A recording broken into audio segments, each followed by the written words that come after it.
Materi yang ada di dalam video ini antara lain perencanaan usaha produk grafika, perencanaan dan produksi produk grafika, perhitungan harga pokok produksi produk grafika, pemasaran langsung produk grafika. A. Perencanaan usaha produk grafika. Grafika atau dalam bahasa Inggrisnya grafik adalah presentasi visual pada suatu permukaan yang bertujuan untuk memberikan informasi atau keindahan.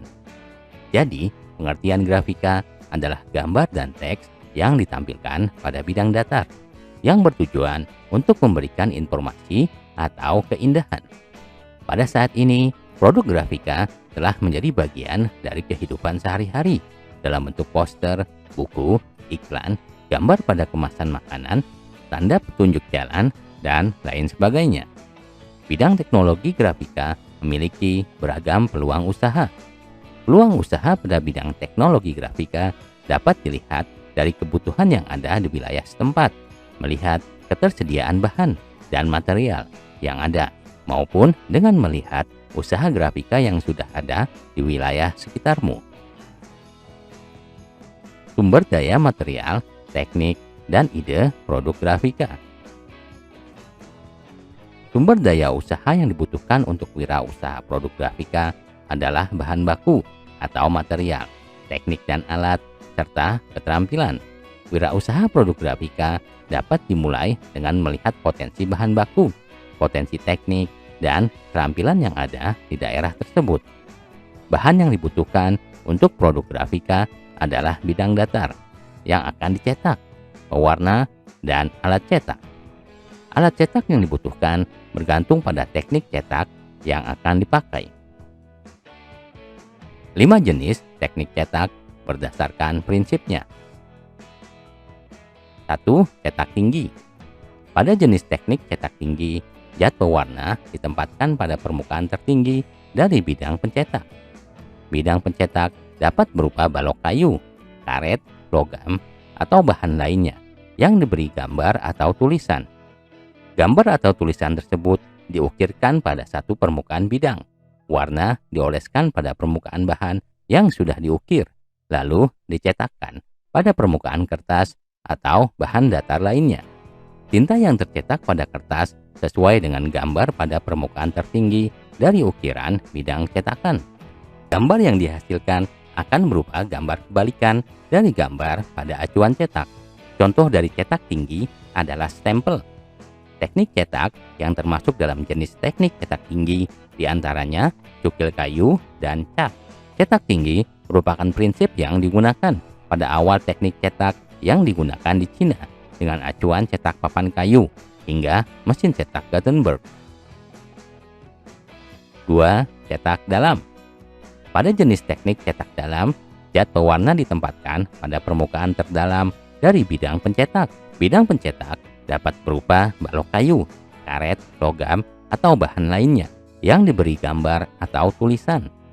Gambar atau tulisan tersebut diukirkan pada satu permukaan bidang. Warna dimasukkan pada rongga pahatan bahan yang sudah diukir, lalu dicetakkan pada permukaan kertas, plastik tipis, aluminium foil, dan material datar lainnya. Tinta yang tercetak pada kertas akan berupa gambar timbul sesuai dengan gambar pada rongga ukiran bidang cetakan.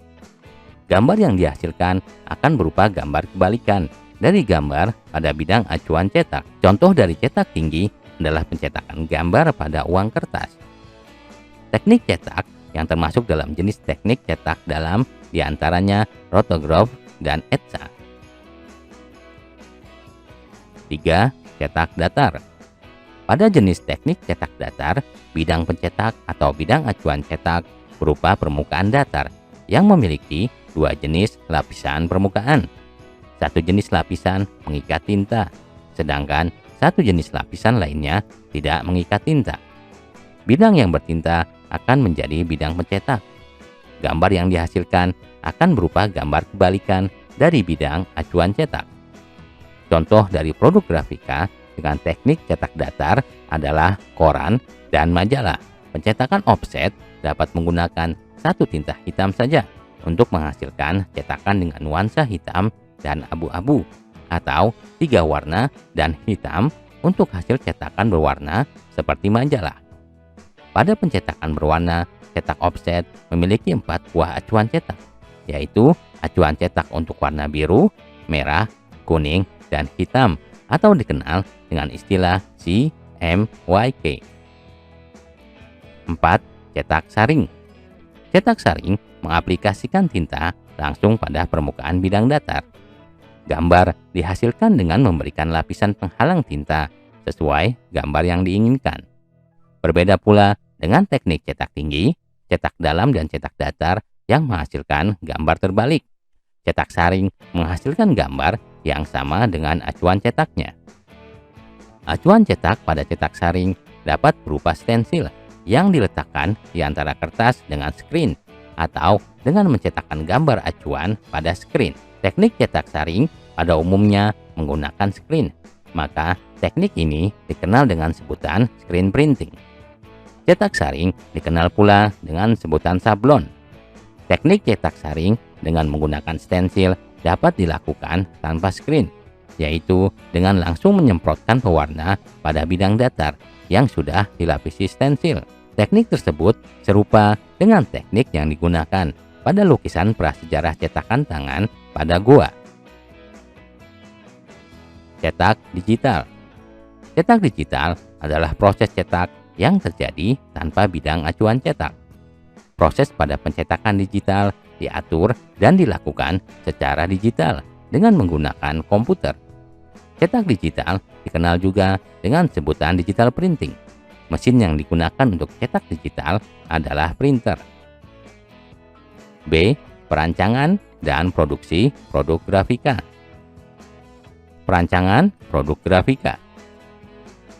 Proses perancangan produk grafika diawali dengan melihat kebutuhan pasar atau identifikasi masalah yang dapat memanfaatkan produk grafika sebagai solusinya, seperti kemasan makanan, kartu ucapan, gambar pada kaos, atau stiker. Identifikasi masalah dilanjutkan dengan pembuatan gambar atau sketsa ide. Ide terbaik kemudian dikembangkan menjadi produk grafika yang akan dibuat. Dilanjutkan dengan persiapan produksi dan proses produksi. Produksi adalah membuat produk hasil rekayasa sehingga siap dijual. 1. Identifikasi masalah. Perancangan produk bertujuan untuk menemukan solusi dari sebuah permasalahan. Dalam hal ini, produk grafika. Produk grafika bertujuan untuk memberikan informasi dan keindahan. Maka permasalahan adalah masalah kebutuhan informasi dan keindahan. Proses perancangan diawali dengan mengidentifikasi permasalahan informasi yang dibutuhkan dan informasi yang akan diberikan. Contoh-contoh masalah dengan solusi produk grafika. Produk pangan khas daerah dihasilkan oleh industri kecil menengah. Produk tersebut hanya dikemas oleh plastik bening dan tidak memiliki label. Pembeli tidak mengetahui produk apakah itu, apa rasanya, bagaimana cara mengkonsumsinya, dan kapan batas tanggal pemakaiannya. Produk pangan khas daerah tersebut membutuhkan produk grafika berupa kemasan atau label yang dapat memberikan informasi sekaligus daya tarik bagi konsumennya. Kata-kata yang indah seperti puisi atau kata-kata bijak yang berisi motivasi biasanya dibuat dipajang di dinding sebagai kartu ucapan atau menjadi sebuah buku. Pajangan dinding, kartu ucapan maupun buku merupakan produk grafika. Kegiatan pertunjukan musik dan tari membutuhkan poster untuk mengumumkan tema, waktu, dan tempat dari acara tersebut. Pertunjukan musik dan tari juga memerlukan tiket masuk. Poster dan tiket merupakan salah satu produk grafika. 2. Mencari solusi dengan curah pendapat. Langkah selanjutnya adalah mencari ide sebagai solusi dari masalah tersebut. Cara yang dapat dilakukan adalah melalui curah pendapat yang dilakukan dalam kelompok. Pada proses brainstorming ini, setiap anggota kelompok harus membebaskan diri untuk menghasilkan ide-ide yang beragam dan sebanyak-banyaknya. Beri kesempatan juga untuk munculnya ide-ide yang tidak masuk akal sekalipun. Tuangkan ide-ide tersebut ke dalam sketsa. Kunci sukses dari tahap brainstorming dalam kelompok adalah jangan ada perasaan takut salah. Setiap orang berhak mengeluarkan pendapat, saling menghargai pendapat teman. Boleh memberikan ide yang merupakan perkembangan dari ide sebelumnya. Dan jangan lupa mencatat setiap ide yang muncul. Ide meliputi bentuk, gambar, dan teks, warna, komposisi, dan teknik apa yang akan digunakan. 3. Rasionalisasi. Rasionalisasi adalah proses mengevaluasi ide-ide yang muncul dengan beberapa pertimbangan teknis, di antaranya material dan bahan apa saja yang akan digunakan, teknik apa yang akan digunakan untuk produksi, bagaimana proporsi dan ukuran yang sesuai untuk produk tersebut agar sesuai dengan kebutuhan, dan pertanyaan-pertanyaan lainnya yang memastikan bahwa rancangan yang dibuat dapat berfungsi baik dan dapat diproduksi. Perhatikan sketsa-sketsa yang telah dibuat. Pilih ide-ide yang dianggap baik dan potensial untuk produk grafika yang akan dibuat. Kembangkan ide-ide ini dengan rasional dan tuangkan ke dalam sketsa-sketsa selanjutnya. Tentukan desain akhir dari produk grafika yang akan dibuat.